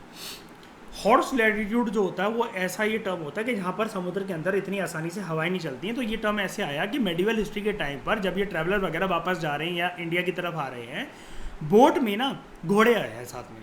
बोट में घोड़े हैं, ऑब्वियसली बात है, जिस लैंड पे आप उतरोगे तो फिर घोड़े से ही तो जाओगे आराम से, इतनी दूर ट्रैवल करके थोड़ी ना जाओगे। तो या फिर कभी कभार बाहर से, जैसे कृष्णदेव राय वगैरह बाहर से घोड़े मंगवा रहे हैं, तो घोड़े जब भारी हो जाते थे ना बहुत ज़्यादा, और बोट आगे नहीं, शिप आगे नहीं जा पा रहा, वो इन घोड़ों को उठा के समुद्र के अंदर फेंक दिया जाता था कि इनमें से जो लग रहा है कि हाँ यार एक दो को तो कम करना पड़ेगा, या कोई थोड़ा सा कमज़ोर नाजुक सा लग रहा है, उसको उठाकर फेंक दिया। ठीक है, अब ऐसे ही जब आप देखोगे बड़े सारे travellers, for example Ibn Battuta जब बोट वगैरह से ट्रैवल करते हुए आ रहे हैं, और जब ये घर वापस जा रहे हैं, तो इससे नाविक ने बोला, बोट आगे चलाने वाले ने बोला कि देखो अपना अपना जो भी यूजलेस सामान है उसको तुम डाल दो पानी के अंदर, क्योंकि ये बोट आगे नहीं जा पा रही है। तो ऐसे इन ट्रैवलर्स को बड़े सारे अपने जो रिटन रिकॉर्ड जो कि इन्होंने, आप यकीन नहीं मानोगे, हम पढ़ेंगे 6-6, 12-12 साल इंडिया में बिताकर जो लिखे होते थे, उनमें से ये इनको पानी में फेंकने पड़ते थे। इवन मैं ट्रैवलर के बारे में आपको पढ़ाऊँगा, अल-बिरूनी है वो, हाँ अल-बिरूनी जो था, इब्न बतूता और ये जितने भी थे, तो अल-बिरूनी मतलब ये लोग इतने टाइम तक ट्रैवल करते करते इतना स्टे करते थे इंडिया में, चीज़ों को देख कर इतना ज़्यादा अचंभित होते थे। जैसे इन भाई साहब ने ना पहली बार ज़िंदगी में कोकोनट और पान देखा था, और उसके ऊपर अपना मतलब 150 पेज का पन्ना, मतलब पूरा का पूरा एक चिट्ठा लिख डाला इन्होंने इसकी डिस्क्रिप्शन पर। हम ट्रैवलर्स के नज़रिए से इसलिए पढ़ेंगे हिस्ट्री को क्योंकि वो बहुत सारी चीज़ें ऐसी हमें बताते हैं जो कि जिसको हम फॉर ग्रांटेड ले लेते हैं। तो जब ये भाई साहब घर पहुँचे, अपने घर जब पहुँचे जिस भी कंट्री से आए थे, इनके पिताजी को मरे हुए 12 साल हो चुके थे, इसको पता ही नहीं था। ऑब्वियसली बात है कि कोई सोर्सेज और कोई फ़ोन वगैरह तो चलते नहीं थे। तो हम जानेंगे ट्रैवलर्स की दिक्कत, ट्रैवलर्स का पर्सपेक्टिव, इंडिया से उनका अट्रैक्शन। चाइनीज़ ट्रैवलर्स बड़े सारे आएंगे जिसके बारे में मैं एंशिएंट में भी पढ़ाऊँगा, आपको मेडिवल में भी पढ़ाऊँगा। अपनी ये टक्सिला यूनिवर्सिटी आपको पता ही है, और ये अपनी बिहार की Nalanda university, these were regarded as a primary learning centres in the world at that time. Nalanda university है ना ये, तो यहाँ से लोग मतलब शिक्षा ग्रहण करने और वो सब आते थे। इवन आप ये भी जानोगे जो अफगानिस्तान से बड़े सारे ट्रैवलर आए, सिर्फ पर्सपेक्टिव है समझाने का, एक बात बता रहा हूँ ताकि आपका मतलब इंटरेस्ट शुरू में ही बन जाए, इसलिए बता रहा हूँ ये सब बातें। जब वो आए ना इस तरफ नॉर्थ वेस्ट फ्रंटियर से, जब वो इंडिया घुस रहे हैं, तो उनकी ना बड़े सारे पंडितों से दोस्ती हो गई जो कि संस्कृत के ज्ञानी थे, वो थे। तो उन्होंने बोला हम दोस्ती करके देखो, तुम क्या है कि हम ना इंडिया के बारे में लिखना चाहते हैं, तो हम तुम्हारे लिए देखो बड़े अच्छे अच्छे ड्राई फ्रूट्स लेकर आए हैं जो कि हमारे लैंड में होते हैं, ये होते हैं, वो होते हैं, तुम हमें संस्कृत सिखा दो। तो आप बड़े सारे ट्रैवलर्स ये जानोगे जिन्होंने 6-6, 18-18 साल हिंदुस्तान में सिर्फ इस बात के ऊपर बिताए हैं कि वो यहाँ की लोकल लैंग्वेज सीख लें, क्योंकि वो किसी और की, जैसे कोई टेक्स्ट है यहाँ पर गीता रामायण महाभारत है, अब उसके टेक्स्ट को वो ना खुद पढ़ना चाहते हैं कि मैं इंटरप्रिटेशन दूंगा, मैं पढ़ लूंगा, मुझे किसी और से सुनकर फिर मैं उसको अपने मैन्यूस्क्रिप्ट वगैरह में लिखूं तो इतना मेरे पास टाइम नहीं है और मैं उस पर रिलाई नहीं कर सकता। मुझे फर्स्ट हैंड चाहिए इसकी इन्फॉर्मेशन जो कि मैं खुद अपनी कंट्री लेकर जाऊंगा। तो उन्होंने लोकल लैंग्वेजेस लर्न करी यहाँ पर 12-12, 18-18 साल, 20-20 साल रहकर, 15-15 साल रहकर, उसके बाद लिखा उन पे बैठकर। घर जाते थे कभी कभार तो कोई कोई यहीं मर गए, कोई कोई तो यहीं मर गए, कोई कोई घर पहुंच पाए। अब यार यहाँ पर मेडिवल के टाइम पर जो भी इन मैन्यूस्क्रिप्ट्स के ऊपर कोई भी होली टेक्स्ट, क्रॉनिकल, जो ये क्रॉनिकल्स, लेटर्स वगैरह, सेंट्स की, संतों की जो टीचिंग्स हैं, अब ये फालतू लोग तो नहीं लिख रहे हैं, उन्होंने वेल रिसर्च करी होगी इसके ऊपर, मतलब बहुत काफ़ी ज़्यादा डीप रिसर्च करी होगी, उसके बाद ही लिख पाए हैं।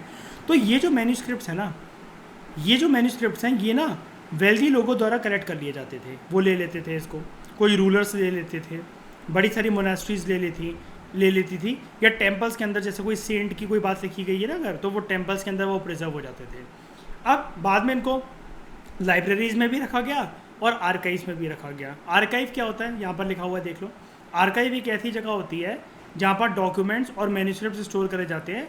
आज के टाइम पे हमें जो सारी नेशनल स्टेट गवर्नमेंट्स हैं ऑल ओवर द वर्ल्ड, उनके अपने सारे आर्काइव हैं और वो अपने ऑफिशियल रिकॉर्ड्स और ऑफिशियल ट्रांजैक्शंस जो कि पुराने ज़माने में जैसे नेहरू वगैरह के लेटर, गांधी के लेटर, इन सबको वहाँ पर स्टोर करके रखते हैं। जैसे नेशनल आर्काइव ऑफ इंडिया है, न्यू दिल्ली में लोकेटेड है, इंडिया गेट के साइड में, तो वहाँ पर आपको ये मिलता है सारे ऑफिशियल रिकॉर्ड्स वगैरह। जैसे आपने वो सुना होगा ना अभी कुछ साल पहले एक कंट्रोवर्सी के कि बोस की फाइल्स जो है वो डिकोड करी जा रही है, मतलब वो पब्लिक के लिए अवेलेबल हो जाएंगी।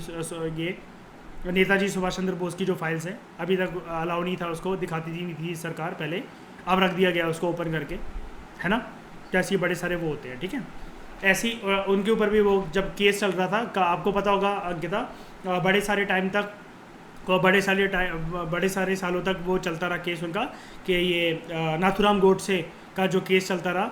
तो बाद में जब वो बुक आती है कि मैंने गांधी को क्यों मारा, वाई आई किल्ड गांधी, और उनकी मुँह ज़ुबानी, वो बुक एक्चुअली उन्होंने नहीं लिखी थी, मतलब वो उनके कोर्ट के रिकॉर्ड थे, तो कोर्ट उसको मतलब सामने रिवील नहीं होता था कि स्टेटमेंट वगैरह को उन्होंने क्या बोला।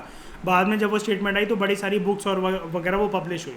तो ये सारी चीज़ें जो है आर्काइव्स वगैरह में रखी जाती हैं। ये जो मैन्यूस्क्रिप्ट्स हैं और ये जो डॉक्यूमेंट्स हैं, ये हमें डिटेल इन्फॉर्मेशन प्रोवाइड करते हैं स्टोरियंस के बारे में, ठीक है। लेकिन इसको यूज़ करना डिफिकल्ट है क्योंकि हमें ऑब्वियसली बात है उनके पर्सपेक्टिव से इस चीज़ को समझना पड़ता है। अच्छा, एक बात मैं क्लियर कर देना चाहता हूँ आगे बढ़ने से पहले, अगर आपको एक कन्फ्यूजन हो रही है ना कि मैन्यूस्क्रिप्ट्स यहाँ पर क्या वही वाले, देखो अब ना ज़रूरी नहीं है कि यहाँ पर मैन्यूस्क्रिप्ट सारे के सारे आपको ना बर्च बार्क पे लिखे हुए और वैसे मिले। क्यों नहीं है ज़रूरी भैया, पेपर आ गया, पेपर ईजिली अवेलेबल है इसलिए। तो एक बार बताओ, मैं उधर हिमालय कश्मीर जाकर बर्च बाग तोड़ कर लेकर आऊँगा जब पेपर अगर अवेलेबल है? तो बताओ, हम लोग, अगर आपको यूपीएससी की आंसर राइटिंग करनी हो, आप मुझसे ये बोलो कि सर आंसर राइटिंग इसलिए नहीं हो पाई, पापा भी कश्मीर नहीं गए हैं, तो वहाँ से पेड़ तोड़कर लाकर उनको सुखाकर मेरे लिए कॉपियाँ नहीं बनाई गई हैं अभी, मैन्यूस्क्रिप्ट नहीं बनाए गए हैं अभी, ये तो नहीं बोलोगे ना? पेपर इजीली अवेलेबल है ना आपके पास, तो ये चीज़ है। तो यहाँ पर तभी तो एकदम से वो संख्या बढ़ गई उनकी लिखने की और वो करके, ठीक है। अब इस समय में अर्ली डेज में कोई प्रिंटिंग प्रेस होती नहीं थी, there was no printing press in those days. तो जो स्क्राइब्स थे, हु आर स्क्राइब्स, जो कि नकाशी कर करके लिखते हैं अपने कलम से, उनको स्क्राइब्स बोलते हैं। किसी को दिक्कत तो नहीं इस टर्म में? किसी को दिक्कत तो नहीं? स्क्राइब्स जो है वो मैन्यूस्क्रिप्ट्स को कॉपी करते रहते थे बाय हैंड। अब ये मैं आपका कोई मैन्यूस्क्रिप्ट्स को कॉपी क्यों करते रहते थे पता क्या है? जो ये सुल्तान और जो सल्तनत वगैरह थी, पता है, ये किताब खाना वगैरह जैसे अकबर की बात कर लो, उधर ना बड़े सारे स्क्राइब्स भी होते थे। स्क्राइब कैसे होते थे मैं बताता हूँ। जैसे अकबर ने बोला, फॉर एग्जांपल, बस एक समझने की बात है, बस अकबर ने बोला देखो, इसको बुलाया अबुल फैज़ल को, अबुल फैज़ल इधर आओ यार, जो दादाजी की किताब रखी हुई है ना वहाँ पे बाबरनामा, यार उसमें ना यार थोड़े से दीमक लग रहे हैं, और यार आज मैं जूस पी रहा था और उस पर वो गिर गया यार, तो थोड़े से लेटर रहे मिट रहे हैं। तो उसने कहा मालिक आप बताओ क्या करना है इसका? तो उन्होंने बोला देखो इस किताब को तो ऐसे ही रखे रहने दो, कि उन्होंने अपने कोर्ट हिस्टोरियन से बनवाई थी, लेकिन तुम एक काम करो यार, हमारी ख़ानदानी परंपरा है। तो अबुल फैज़ल ने बोला बिल्कुल सही बोल रहा हूँ मालिक, तो करना क्या है? तो उन्होंने बोला देखो किताब खाना में जो तुमने, तो हमारे पास जो बंदे हैं ना स्क्राइब्स जो हैं, उनसे बोलो इसका काम शुरू कर दें, बाबरनामा का एग्जैक्ट कॉपी पेस्ट करके एक और बुक लिख डालें बिल्कुल अच्छी राइटिंग में, ताकि वो 3-4 जगह अलग अलग जगह प्रिजर्व रहे, अगर ये ओरिजिनल बुक लॉस्ट भी होगी तो। तो अबुल फैज़ल ने बोला सर जी बढ़िया आइडिया, और ऐसे हम लोग अपने लिए भी करवा दें क्या, ताकि जब आप बूढ़े होंगे, आपके बच्चे होंगे, तो आपके लिए भी मतलब इसके ये जो प्रिंटेड फॉर्मेट है या कुछ जो इंपॉर्टेंट रिकॉर्ड्स हैं, या फिर जो आपके दादाजी या पापा जी के टाइम पर ये जो अच्छे अच्छे टैक्सेस ये जो लगाए गए थे, तो ताकि इसका रिकॉर्ड रिटर्न रिकॉर्ड्स अवेलेबल रहे, और जब आपके ये जो बच्चे वगैरह होंगे तो, और या फिर आप जब दादा बनोगे तो वो लोग भी सीख सकें, जैसा कि आप इतने अच्छे से पूरे के पूरे मुग़ल सल्तनत को चला रहे हो। तो उन्होंने बोला बिल्कुल अबुल फैज़ल, बढ़िया है ये तो आइडिया। तो अबुल फैज़ल बोला मालिक बस आप रुक जाओ, शाम तक मैं सारी स्क्राइब्स को बोलता हूँ, एक को बाबर नामा की फ़ोटो कॉपी करने के लिए लगाता हूँ, एक को हुमायूं नामा की, एक हमारी वाली कर लेगा, और बाकी सारे जो इंपॉर्टेंट रिकॉर्ड्स हैं उनको मैं गोल्ड से कर करके उनको पूरा का पूरा मैं अच्छे से करके लगा देता हूँ, मैं पूरा टंगवा देता हूँ उनको दीवारों पे अच्छे अच्छे करके। आपको साइकोलॉजी समझ में आई मैंने क्या बोला ये कहानी से, बताओ समझ में आया? प्रिंटिंग प्रेस होती तो फोटोकॉपी करवा लेता मैं, प्रिंटिंग प्रेस अवेलेबल नहीं है, तो बंदे को बोल बोल के स्क्राइब से वो करके कि जल्दी जल्दी वो चीज़ करके लिख ली। इट इज़ जस्ट लाइक कि मेरा कल पेपर है, मेरा दोस्त स्कूल में कॉलेज में छुट्टी के बाद रुका हुआ है वो, ठीक है, और मैं उसकी कॉपी से फटाफट वो कह रहा है कि भाई लिख ले, अगर तेरे पास फ़ोन नहीं है वो नहीं है, मैं शाम को अवेलेबल नहीं हो पाऊंगा और कल हमारा पेपर है, तो मैं फटाफट कॉपी करने में लगाऊंगा उसका वो वाला आंसर कि यार मैं ये लर्न करके आ जाऊँगा, ये चीज़ है। तो if you have ever copied a friends homework, वही वाली बात है जो मैंने आपको बोला, तो यही चीज़ यहाँ पर होती थी। यहाँ पर बताओ साइकोलॉजी समझ में आ गई, अब पता लग गया ना आपको ये वाली बात मैंने जो बोली ना, ये ऐसी समझाने का तरीके से तो बोली है, लेकिन ये ऐसी नहीं बोलती मैंने फालतू के, मतलब आपका टाइम वेस्ट करने के लिए। ये ना किताब खाना जब हम अकबर के एंटर करेंगे ना, हम उसमें देखेंगे भाई साहब इस ज़माने में ये सीन चल रहा है। ऐसी तो मैंने करोल बाग के अंदर यूपीएससी की शॉप्स भी नहीं देखी मैंने, कुमार बुक डिपो, ये तो बहुत भयंकर लेवल पे काम चल रहा है यहाँ पर तो, प्रिंटिंग का और ये सब करके भाई गोल्ड की नक्काशियाँ, वो पिघला पिघला सोना आता है, कहता है हटो हटो हटो हटो हटो हटो, जल्दी जल्दी वो किताब पे डालता है, फिर उसकी कोड मतलब इंपॉर्टेंट लेटर्स को वो लिखा जाता है, क्या नक्काशी करी जाती है, कलर्ड फोटोग्राफ वो बनाई जाती है, ठीक है, क्या चित्र बनाए जाते हैं पूरे के पूरे, जिसमें प्रिसाइज एक्सप्रेशन है। अकबर को घोड़े पे युद्ध करते हुए सेना के साथ दिखाया जा रहा है इस बुक के अंदर। वाओ, ये सारी बातें हम सीखेंगे, ठीक है। तो इसको छोड़ो, वो कह रहा है, एक बात कह रहा है मैं बता देता हूँ, sometimes you cannot read a friend's handwriting, और आपको गेस करना पड़ता है, तो as a result there are small but significant differences in your copy and your friend's work, ठीक है।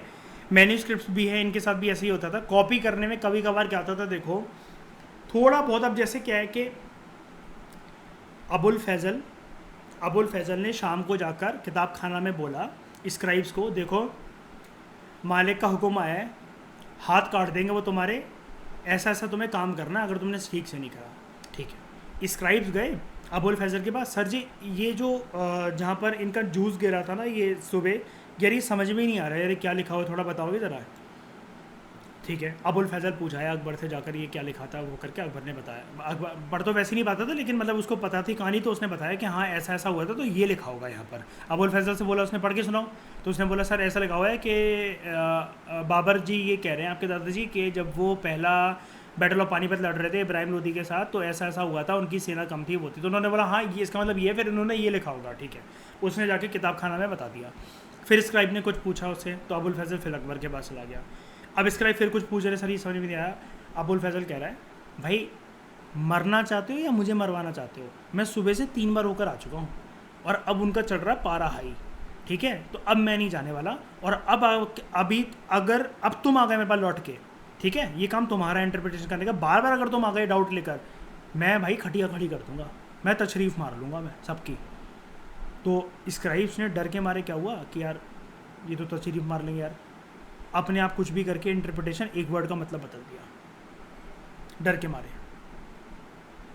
ये चीज़ है, जैसे अगर तुम में से किसी को डर लगता है कि भला कल टेस्ट है और इन्होंने पूरा पढ़ा चुके हैं, रिकॉर्डिंग डाल चुके हैं, सब कुछ है, अब डाउट पूछेंगे ना तो एक गुस्सा करेंगे, बहुत भयंकर तरीके से गालियाँ देंगे, तो तुमने खुद से उसकी अलग इंटरप्रिटेशन समझ के किसी चीज़ को लर्न कर लिया, तुम मत करना ऐसा। लेकिन यहाँ पर आप समझ, ये साइकोलॉजी आपको समझ में आ गई किताब खाना में, या फिर किसी भी रूरल के मेडिवल इंडिया में चलता क्या था, क्यों मैन्यूस्क्रिप्ट्स की इंटरप्रिटेशन अलग हो जाती है, बताओ। कहानी समझ में आ गई पूरी। और ये कहानी क्या मैं बनावटी बोल रहा हूँ, सच में ऐसा होता होगा, बताओ कितनी एक्यूरेसी है ऐसा होने की, बताओ है कि नहीं है। एक स्क्राइब सुल्तान हिंद से जाकर ये पूछ सकता है बार बार जाके, सर जी क्या लिखा हुआ जरा समझ में नहीं आ रहा मुझे, और वो भी ऐसा सुल्तान जो कि कलम पकड़ना नहीं जानता है। और अबुल फैज़ल चलो एक बार चला गया, एक बार को चलो ये बोल दिया, स्क्राइब ने बुलाया, मालिक अबुल फैज़ल तो यार गुस्सा कर रहे हैं, अकबर ने यार एक काम दिया हमें, आप तो यार खास हो, प्लीज़ यार आप तो बीरबल हो, आप तो बहुत ज़्यादा चाहते हो उनको, प्लीज़ एक बार ही पूछो। एक बार चलो बीरबल भी पूछाया, हर टाइम पे वो अवेलेबल नहीं है ना, तो स्क्राइब नहीं करा, डर के मारे भाई उसके पसीने छूट गए, भाई मेरा घर चलता रोटी चलती है इससे यार, कल को अबुल फैज़ल भी नौकरी से निकालेंगे और गुस्सा भी करेंगे, पता चला कल को राजा को सजा देते हैं यार, हटा जो यार जो करके लिखना है लिख दो यार फटाफट, इसको कोई नहीं करने वाला। और ये जो ऑलरेडी किताब में तो ये तो जूस गिरा हुआ है, कौन क्या पहचान रहा है यहाँ पर, कोई क्या लिखा हुआ है, ये चीज़ है। तो जैसे स्क्राइब एक मैन्यूस्क्रिप्ट को कॉपी करते थे, वो थोड़े थोड़े चेंजेस इंट्रोड्यूस कर देते थे, ये पूरी कहानी जो मैंने आपको बताई, ठीक है। कुछ word here and sentence there, इधर उधर की हेरा फेरी थोड़ी बहुत हो जाती थी एक एक सेंटेंस या किसी किसी शब्द के अंदर। इसकी वजह से कभी कभार जिस जमाने में बाबरनामा ओरिजिनल जिस हिस्टोरियन ने लिखी थी और अकबर के ज़माने में जिसने उसको कॉपी करा, उस स्क्राइब ने, तो उसका मीनिंग कभी कभार कुछ सरकमस्टेंसेस बदल जाती थी। ये एक डिफरेंस बस आता है थोड़ा सा इससे, लेकिन कुछ बहुत मेजर फर्क नहीं पड़ता, लेकिन बस हिस्ट्री की इंटरप्रिटेशन ऐसे करके बदल जाती है, ठीक है। अब मुझे एक बात बताओ, गांधी के बारे में, गांधी जी के बारे में अगर हमें पढ़ना, उनका इतिहास अगर पूरा पढ़ना हो, ठीक है, जैसे मुंबई के अंदर एक गांधी ग्रंथालय है, मतलब पूरी वहाँ पर लाइब्रेरी है, अंकिता सुना होगा आपने, जहाँ पर सिर्फ गांधी जी की किताबें ही मिलती है, वो लगे रहो मुन्ना भाई में भी दिखाई गई है वो, है ना। हाँ, तो वहाँ पर आपको वो पूरी मिलती है। लेकिन मुझे एक बात बताओ, गांधी के बारे में सबसे बेस्ट कौन समझा सकता है हमें? पहला सोर्स तो गांधी खुद है कि भैया एक बार बताओ, मेरे बारे में मुझसे बेटर कौन जान सकता है कि मेरे मन के अंदर क्या चलता रहता है, मैं कैसा हूँ, मैं क्या हूँ क्या नहीं हूँ, बताओ मेरा सोच विचार कैसा, मैं कैसे पर्सपेक्टिव से लोगों को देखता हूँ, अपने आप को कैसे देखता हूँ, दुखी होता हूँ, खुश होता हूँ, उदास होता हूँ, क्या होता हूँ, खिलखिला कर हंसता हूँ, ये तो मैं ही जानता हूँ अपने आप को। मेरे बाद अगर कोई जानता है तो वो मेरे माँ बाप या मेरी गर्लफ्रेंड या मेरी वाइफ, वही, ठीक है। तो यहाँ पर पॉइंट क्या है, या फिर मेरे बहुत ज़्यादा क्लोज दोस्त, यहाँ पर पॉइंट क्या है कि आप गांधी को इतने साल के बाद अगर हम पढ़ने बैठे और उनकी रियल आइडियोलॉजी को पता लगाने की कोशिश करें तो वो पॉसिबल नहीं है। ऐसी हिस्ट्री के अंदर ये वाली चेंजेस की वजह से एग्जैक्ट हिस्ट्री को पता लगाना, एग्जैक्ट साइकोलॉजी को पता लगाना कि राजा की क्या थी क्या नहीं थी, ये पॉसिबल नहीं है, ठीक है। अब ये जो छोटे छोटे चेंजेस है ना, फिर से कॉपी पेस्ट हुआ, फिर से कॉपी पेस्ट हुआ, फिर दीमक लग रही है, फिर जूस गिर रहा है, फिर कभी वाइन गिर रही है, कभी बच्चे ने वहाँ पर ये बटर चिकन खा रहे हैं, वो हाथ लगा दिए गलती से, ठीक है। सब कुछ पॉसिबल है भाई, रियल लाइफ की तरह ट्रीट करो ना, ये कोई ऐसा थोड़ी है कि स्टैचू बन के बैठ जाते थे सुबह सुबह ऐसे जैसे पिक्चरों में दिखाते हैं। भाई नॉर्मल ज़िंदगी बता रहे हैं वो भी यार, वॉर होगा तो ऑब्वियस ही बात है वो करके, डिसिप्लिन लाइफ है मैं वो भी मानता हूँ, लेकिन वो करके भैया, लेकिन छोटे छोटे बच्चे हैं, तुम उनको थोड़ी ना एकदम से वो बोल दोगे, वो तो तुम बटर चिकन खा रहे हो, वो तो ढंग लिया पापा ये तो दादाजी की किताब है, मैंने इसमें से पेज फाड़ के बोट बना ली मैंने बारिश में, ठीक है। तो ये जो छोटे छोटे चेंजेस है सेंचुरी सेंचुरी में बड़े होते रहे, ठीक है। मैन्यूस्क्रिप्ट्स को कॉपी करना चलता रहा और इस प्रकार से ये मैन्यूस्क्रिप्ट कॉपी करना चलते रहा। अच्छा, अकबर ने इवन महाभारत और रामायण को भी पर्शियन और उसमें ट्रांसलेट करवाया था, ठीक है। महाभारत और रामायण को भी, ये मैं पढ़ाऊंगा आपको और मैं फ़ोटो भी दिखाऊंगा आपको, देखकर थोड़ा सा अजीब लगेगा। कृष्ण जी खड़े हुए हैं यहाँ पर, यहाँ कृष्ण जी खड़े हुए हैं, यहाँ पर्वत है जिनको वो एक उंगली से पकड़े हुए हैं ऐसे करके, और यहाँ अपने पर्शियन, उर्दू, अरेबिक वगैरह में यहाँ पर कुछ लाइनें लिखी हुई हैं, ये मैं पढ़ाऊँगा, रियल फ़ोटो दिखाऊंगा मैं आपको, रियल फ़ोटो दिखाऊंगा।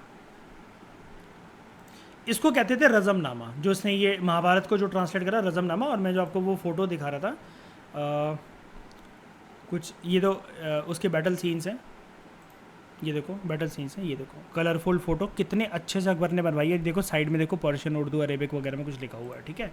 और एक चीज़ और दिखाता हूँ, ये रही, मैंने आपको बताया ना जैसे ये ओरिजिनल फ़ोटो, वो नीचे इसकी इंटरप्रिटेशन होती है, यहाँ पर फ़ोटो पूरी मतलब वो नीचे डिस्क्रिप्शन नहीं आ रही है, ये देखो कितनी प्रिसाइज मेरे लोग खड़े हुए हैं, कृष्ण जी पर्वत को होल्ड कर रहे हैं, ठीक है। ये अकबर ने बनवाया, देखो पूरे के पूरे यहाँ पर डियर वगैरह, जंगल, पहाड़ वगैरह, छोटे छोटे सब कुछ दिख रहा है आपको। और इसके ऊपर फिर उन्होंने अकबर के ऑर्डर पर उनके कोर्ट हिस्टोरियंस ने सारी की सारी कहानी वगैरह लिखवाई, जैसा कि आप यहाँ पर भी देख सकते हो, ये पूरा का पूरा, ये देखो बीच में कहानी स्टोरी कितने बढ़िया से, मतलब एक नॉवल की तरह पूरी डिटेल में कहानी, पूरी रामायण महाभारत को इन्होंने रज़मनामा के, महाभारत को तो रज़मनामा बोलते हैं, मैं और प्रिसाइजली आपको पढ़ाऊँगा, तो इन्होंने पूरे उसको वो करवाया, क्या कहते हैं, ट्रांसलेट करवाया, ठीक है। ये अलग अलग कहानियाँ जो कि आपको यहाँ पर देखने को मिलती हैं, जैसे ये क्लियर नहीं आ रही क्या, एक मिनट रुकना, ठीक है, आप समझ तो गए ही होगे वैसे भी। ये महाभारत का बैटल युद्ध जैसे ही है सामने, लड़ रहे हैं, जैसे मतलब वो करके कि सारे के सारे महाभारत के जो थे अर्जुन वगैरह है वो करके, इनको पूरा का पूरा प्रॉपर बैटल सीन की वजह से बनवाया था उन्होंने, ठीक है। This is Razmnama the book of war, ठीक है। तो यही है वो। हमें फिर राइटर आगे ये बोल रहा है कि ये जो कॉपी करने की प्रक्रिया है ये तब तक चलती रहती थी जब तक आने वाले टाइम में ये जो टेक्स्ट है ये दूसरे से अलग ना बन जाए। लेकिन this is a serious problem because we really find the original manuscript of the author today. मतलब वो जिसने सबसे पहले वो लिखी थी वो तो हमें फिर दूर दूर तक कुछ मिलता ही नहीं है, क्योंकि वो फिर लॉस्ट हो गया इन सब चीज़ों के बीच में, ठीक है। और हम लोग फिर बाद में कंप्लीट तरीके से हमें डिपेंड रहना पड़ता है इनकी आने वाली कॉपी पे, जो कि एक बार बार जैसे जैसे सेंचुरी चेंज होते होते हिस्टोरियन ने रखी। यानी कि अबुल फैज़ल अगर जो है, अबुल फैज़ल ने जब बाबर नामा को दोबारा स्क्राइब से कॉपी पेस्ट करवाया, हमारे पास वो सोर्सेज के ऊपर ज़्यादा रिलाई करना पड़ेगा हमें, क्योंकि ओरिजिनल बाबर नामा लॉस्ट हो चुका है, ठीक है। मतलब एक कहने का तरीका है, लॉस्ट हुआ नहीं है। मतलब बड़ी सारी जैसे बाबर ने कोई टैक्सेस इंट्रोड्यूस करे, कुछ भी करे, तो उसका कॉपी पेस्ट हमें अबुल फैज़ल और इनके स्क्राइब्स वगैरह के ऊपर ज़्यादा रिलाई करना पड़ेगा, रेदर देन जो एक्चुअली जो डॉक्यूमेंट बाबर के टाइम पे लिखा गया था। As a result historians have to read different manuscripts versions, अलग अलग उनको पढ़ने पड़ते हैं अलग अलग एरा के सेंचुरी के सेम टेक्स्ट को फाइंड करने के लिए और इस चीज़ को गैस करने के लिए कि ऑथर ने ओरिजिनली उसके अंदर क्या लिखा था, ठीक है। कोई कोई ऑथर जो है वो क्रॉनिकल्स को रिवाइज कर देता है अलग अलग टाइम पे, यानी कि जब मीनिंग इंटरप्रिटेशन वगैरह उसका चेंज हो जाता है। जैसे 14वीं सेंचुरी के टाइम पर एक क्रॉनिकलर था ज़ियाउद्दीन बरानी, ठीक है। इसने अपना पैरा क्रॉनिकल लिखा था। क्रॉनिकल आप समझ गए ना, इतिहास की किताब मतलब कुछ करके 1356 के अंदर, और बाद में एक और वर्जन इसने लिखा था 2 साल बाद, यानी कि 1358 के अंदर। ये जो हैं दोनों एक दूसरे से डिफर करते हैं, but historians did not know about the existence of the first version. 1960 तक तो पहला वर्जन तो मिला ही नहीं। वो बड़ी सारी वो बड़ी बड़ी जो लाइब्रेरी की कलेक्शन है, जैसा कि हमने पढ़ा कि कहाँ कहाँ ये रखे रहते थे प्रिजर्व होकर, कहाँ गए ये libraries, archives, monasteries, temples, rulers, और इनके पास ये यहाँ पर हमें मिलता है, ठीक है। साइड में देखो फिगर 1 में क्या है, ये एक पेंटिंग है स्क्राइब की जो कि कॉपी बना रहा है मैन्युस्क्रिप्ट्स की। ये जो पेंटिंग है 10 सेंटीमीटर बाय 1 सेंटीमीटर की है। इसको हम लोग बोलते हैं मिनिएचर पेंटिंग। ये आर्ट एंड कल्चर में लोग पढ़ेंगे। मिनिएचर पेंटिंग्स वो थी जो कि मैन्युस्क्रिप्ट्स के टेक्स्ट को इलस्ट्रेट करती हैं। ये इतनी ज़्यादा सुंदर हुआ करती थी कि बाद में इस पर जो आपने वो देखे ना मैन्युस्क्रिप्ट्स, जैसे कि मैंने अभी आपको दिखाया रज़मनामा और उसके वो करके, छोटी छोटी मिनिएचर पेंटिंग यहाँ पर ऐड करी गई, यहाँ पर ऐड करी गई, और बीच में इनके बीच में टेक्स्ट लिखा जा रहा है, ठीक है। टेक्स्ट लिखा जा रहा है। ये मैं क्यों पढ़ा रहा हूँ इतनी डिटेल में, बच्चों वाली बातें हैं ये इसलिए पढ़ा रहा हूँ, इससे आप एक चीज़ जान जाना, मेडिवल हिस्ट्री के टाइम पर सबसे ज़्यादा पेंटिंग जो डोमिनेट करती हैं ज़्यादातर, स्पेशली मैं मुग़ल एम्पायर के टाइम पर, अभी याद कर लो आप, पूरे मेडिवल को मत बोलो, मुग़ल एम्पायर के टाइम पर सबसे ज़्यादा पेंटिंग्स जो डोमिनेट करती हैं that are miniature paintings. Miniature painting दोस्तों क्या होता है, देखो बहुत बड़ी पेंटिंग, अपने आसपास की दीवार देखो जहाँ पर भी बैठे हुए लाइब्रेरी घर पर वो करके, इतनी बड़ी दीवार पर, पूरी दीवार पर मैं पेंटिंग बिछाकर अगर मैं आपकी फ़ोटो खींचकर उस पर लगा दूँ, कोई बड़ी बात नहीं, आपका पूरा क्रिस्टल क्लियर फिगर, आपके फेशियल फीचर्स, आपके बाल, आपकी आंखें, आपके गाल, सब कुछ उस पर क्लियरली विजिबल है। मुद्दा तो तब है ना जब मोबाइल जैसी स्क्रीन जैसी एक फ़ोटो बनाकर इतनी बड़ी उस पर मैं आपको क्रिस्टल क्लियर दिखाऊं, तब आपके पूरा का पूरा जो बॉडी पोस्चर है, बाल हैं, आपके फेशियल एक्सप्रेशन है, वो क्लियर नज़र आए। तो ज़्यादा तारीफ़ तो इसी की है, और इसी को बोलते हैं हम लोग मिनिएचर पेंटिंग। छोटी मिनिएचर मतलब छोटा सा रूप उसका पेंटिंग का, लेकिन इसकी तारीफ़ ये होती है, जैसा कि मैंने अभी आपको दिखाया था रज़मनामा में, यहाँ पर ये एक्सप्रेशन बहुत मतलब क्रिस्टल क्लियर और प्रिसाइज़ है, बहुत प्रिसाइज क्रिस्टल क्लियर एक्सप्रेशन। यहाँ पर जैसे आप देख सकते हो, यहाँ पर देखो रज़मनामा से वो है ये देखो ये लिखा हुआ है, लेकिन यहाँ पर एक्सप्रेशन देखो कितने प्रिसाइज, कितने प्रिसाइज। ये हनुमान जी, ठीक है, कृष्ण जी छड़ी लिए हुए है, अपने मोर पंख लगाया हुआ है, ड्रेस पूरी प्रॉपर पहने हुए हैं, पैरों में ये पहने हुए हैं, हाथ में कड़ा है इनके, माला है, क्रिस्टल क्लियर हमें दिख रहा है। घोड़े, उन पे पूरी की पूरी मणियाँ, रथ देखो कितना पूरा प्रॉपर, ये पर्सन गिर रहा है, ये महल बना हुआ है, पेड़ वगैरह पूरे प्रॉपर तरीके से। तो ये एक प्रिसाइज फीचर है भैया। और उसके साथ साथ देखो ये टेक्स्ट भी डाले जा रहे हैं। देखो यहाँ पर, देखो ये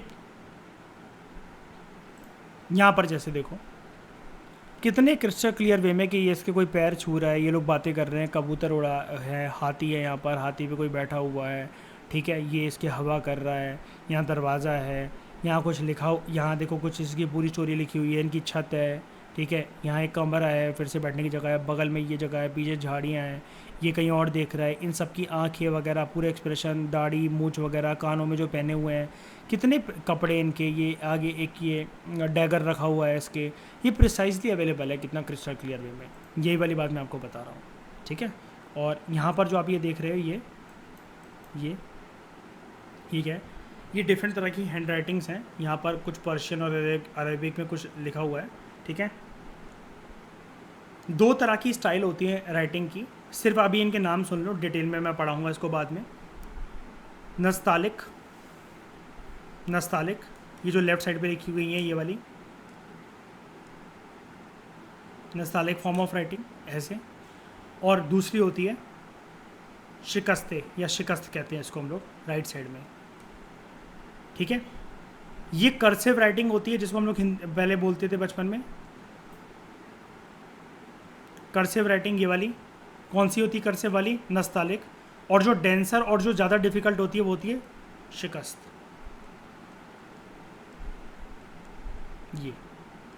ये डेंसर होती है और ज़्यादा डिफ़िकल्ट होती है, पता क्यों होती है, मैं इसकी एक ट्रिक बता देता हूँ, इंपॉर्टेंट नहीं है, बस सुन लो। मैंने यहाँ से लिखना स्टार्ट करा ना, अगर इसे यहाँ से मैं कुछ भी लिखते चलूँ, जैसे मतलब मान लो जैसे ये देखो मैं अपना नाम लिख रहा हूँ,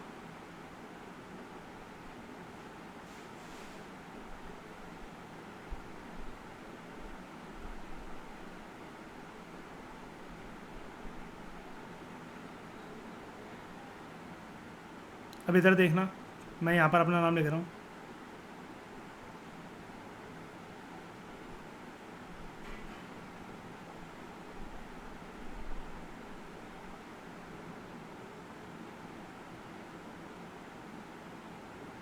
फ़र्क क्या हुआ, यहाँ कर्सिव जैसे भी वे में लिखा, लेकिन मेरे पास यहाँ लिबर्टी थी कि लेटर्स को मैं तोड़ तोड़ के अलग अलग करके आराम से लिख सकता था, मैं बार बार पेन उठा उठा के यहाँ से लिख सकता था, लेकिन यहाँ पर मुझे अपना पेन को दोबारा उठाने की अनुमति नहीं है, ये एक ही बार में मुझे पूरा लिखना पड़ेगा, नो गैप, मैं दोबारा पेन को नहीं उठाने वाला,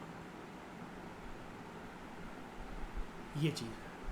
तो ये ज़्यादा देखो, अब जब मैं उठाने नहीं वाला तो ऑब्वियसली पता है, और यहाँ पर इंक ज़्यादा फैलती है, जैसे पहली बार जब मैंने दिमाग लिखने के लिए जब मैंने डॉट बनाया, तो पहली बार में जैसे अगर मेरी बड़े टाइम तक वो वहाँ पर जो स्याही और कलम है अगर वो होल्ड होकर रह गई, तो ये डॉट ये कुछ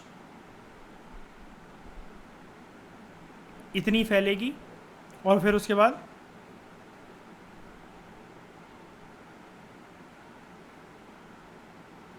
फिर मैं लिख पाऊँगा। देखो, इसलिए आपको शुरू में यहाँ पर आप ध्यान से देखना, यहाँ पर आपको थोड़ा सा यहाँ पर लेटर गड़े गड़े नज़र आएंगे, ये फैले हुए, ये फैला हुआ, ये फैला हुआ, ये फैले हुए, लेकिन यहाँ पर देखो लाइट है राइटिंग। ये समझाने का तरीका है, इंपॉर्टेंट कुछ भी नहीं, लेकिन एक ये टर्म्स को समझाने के लिए, अगर ये टर्म आ गए इसका मतलब क्या होता है, कौन सी डेंस राइटिंग होती है, कौन सी दो फॉर्म ऑफ राइटिंग देखने को मिलती है हमें, ठीक है, तो ये आपको समझ में आ जाएगा। पूरा मैंने कॉम्प्रिहेंसिव तरीके से जितना यहाँ पर था बता दिया, ज़्यादा ही बता दिया। Thank you very much for discussion.